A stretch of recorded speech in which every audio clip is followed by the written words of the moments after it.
Muy bien amigos, pues como os he dicho, estamos aquí en Araya, en lo que queda de la antigua fábrica de Ajuria y Urigoitia.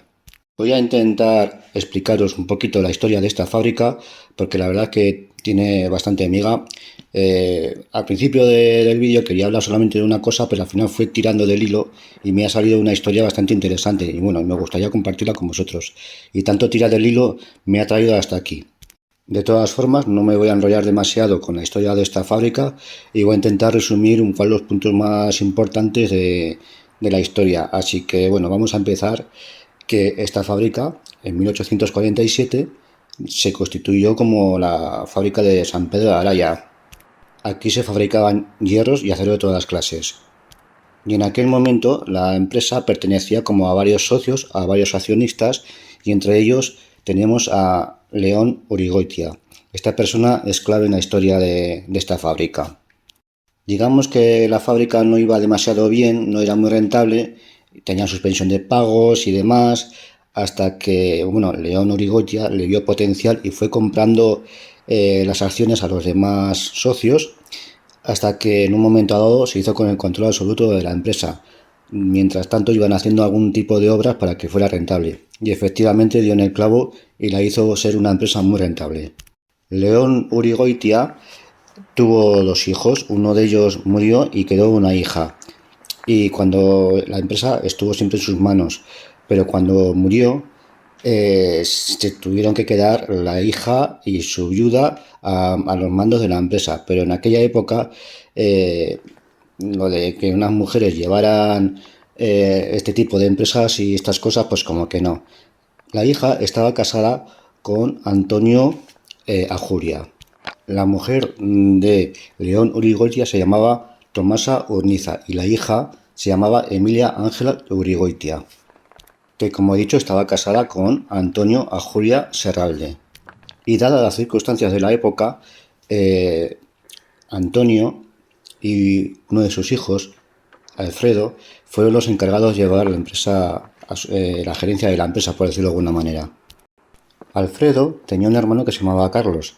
Tanto Alfredo como Carlos eran ingenieros. Y en aquel momento fueron los encargados de hacer otra serie de obras donde incorporaron los hornos eléctricos, lo cual hicieron aún más rentable la empresa en un momento de bonanza de la misma, que coincidió más o menos con la Primera Guerra Mundial, las empresas armamentísticas y todo lo demás. Bueno, os podéis imaginar, eso era una máquina de hacer dinero. Cuando murió la madre de Alfredo y de Carlos, pues, pues os podéis imaginar lo que suele pasar en muchas herencias, que se prepara un poco la de Dios, porque además eran 11 hermanos. No se debían llevar muy bien, porque a Alfredo prácticamente le apartaron, no le dejaron seguir con la empresa y demás, y le apartaron de la historia de la fábrica. Sobre 1920 la empresa empezó a decaer un poco, porque seguían haciendo pues, los métodos de fabricación de hierro de forma más o menos tradicional, aunque modernas, pero ya había una fuerte competencia y empezó un poco en declive. De todas maneras, ya llegando a 1945 es cuando conocemos esta empresa como Ajuria y Urigoitia S.A. Y por lo que estoy leyendo, en 1959 la empresa inició un relanzamiento con motivo de adquisición por un grupo cubaití, pero no consiguió eludir la crisis de los 70. A partir de entonces, desde los años 70 hasta el 85, la fábrica funcionaba de manera irregular y con baja rentabilidad. En el año 85 es cuando ya la fábrica cierra definitivamente, que tras 137 años de funcionamiento fue una fábrica que fabricaba hierros y aceros y también fabricaban aperos y maquinaria agrícola, que bueno, que fueron modernizando un poquito la manera de trabajar en el campo. Y por lo que sabemos, esto entró en concurso de acreedores y eso ya lo leí hace tiempo y por lo que creo, esto será ya propiedad del pueblo. Pero los Ajuria Urigoitia, a decir que se me ha olvidado antes comentar, Carlos Urigoitia estaba metido en política. Era pues eso, estuvo en la Diputación, estuvo como senador aquí en Álava y uno de sus hermanos también estaba metido en política, Serafín, del que vamos a hablar en cuanto lleguemos a Vitoria, porque la historia sigue en Vitoria. ya que la familia tenía cierta inquietud empresarial y se empezaron a dedicar a otras cosas, a otros negocios que si bien, pues bueno, iban relacionados también con la empresa. Así que sin más, nos vamos a montar en la moto y vamos a abandonar las instalaciones de Araya y nos vamos tranquilamente hasta Vitoria. Y ahí os cuento otra historieta. Y antes de que se me olvide, porque ya se me estaba olvidando, os quería comentar lo que ocurrió aquí, en esta fábrica, en 1961. Hubo un accidente bastante grave, murieron 8 trabajadores. Y bueno, y se dice, que yo no lo sé, que desde entonces los entes de esos trabajadores y también de la dueña de la empresa en el momento andan por estos lugares. Pero bueno, que ni idea. Venga, vamos para Vitoria.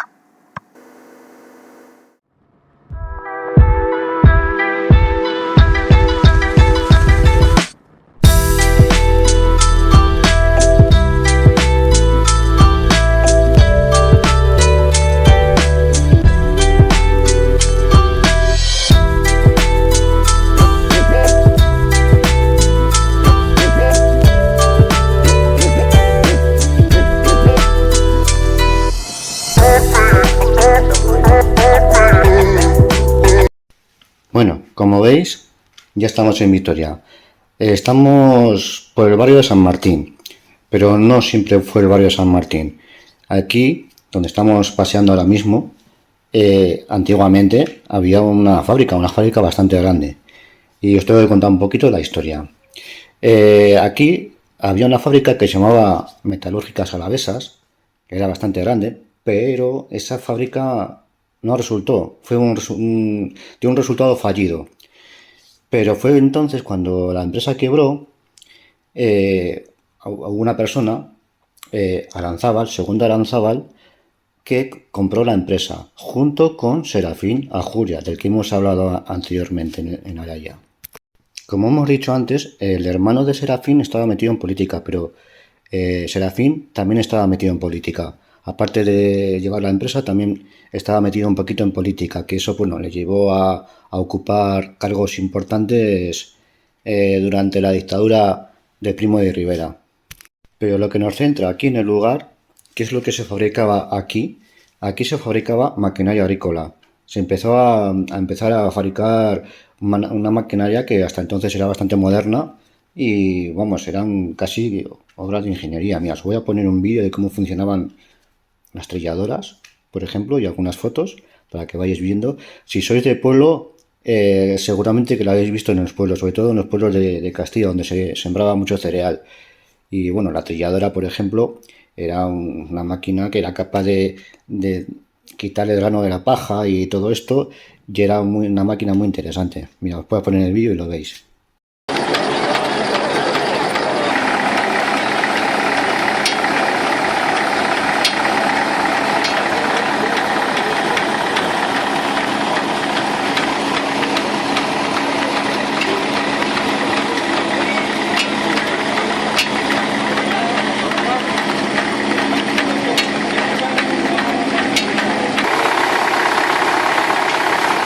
Bien, esta empresa va fabricando maquinaria agrícola hasta que en un momento dado segundo Aranzábal muere y los hijos de este pues no quieren saber nada de la empresa y se desvinculan de la empresa.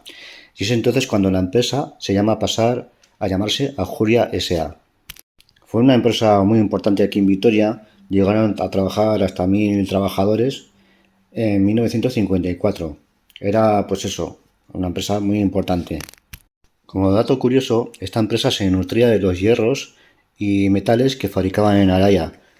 Tiene su lógica, ¿no? Porque al fabricar máquinas hechas de metal, pues era lógico.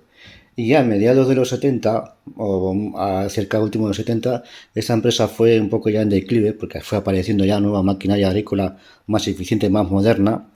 Ya empezaron a aparecer las cosechadoras, que claro, las cosechadoras dejaban completamente obsoletas todas estas máquinas que hemos visto que fabricaban aquí en Vitoria. Y finalmente, en los años 70, esta empresa ya prácticamente cerró. Pero bueno, os voy a contar un dato curioso porque nos vamos a ir a donde vivían los Ajuria porque resulta que sé dónde vivían. Bueno, y tú creo que también sabías a dónde vivían, así que vamos para allá. Bien, pues como veis, hemos llegado aquí a la Ajuria Enea, que es donde vivía la familia Ajuria. Este edificio lo mandaron construir en 1918 y es aquí donde vivió la familia. En 1937 murió Serafina Ajuria. Bueno, y supongo que la familia siguió viviendo aquí pues sobre los años 60 aproximadamente, porque en el año 65 este edificio se cedió a las Madres Escolapias para hacer un centro de estudios, una especie de colegio, que estuvo 11 años. Y en 1978 lo adquirió la Diputación Foral de Álava, que hizo de él un museo de arte vasco. Estuvo solamente 2 años, porque en 1980 es lo que hoy vemos, que es ni más ni menos que la casa del Endacari. Y bueno, en el año 89 ya pasó a ser propiedad de la Comunidad Autónoma Vasca. Y esto es todo, chicos. Espero que os haya gustado y venga, hasta luego.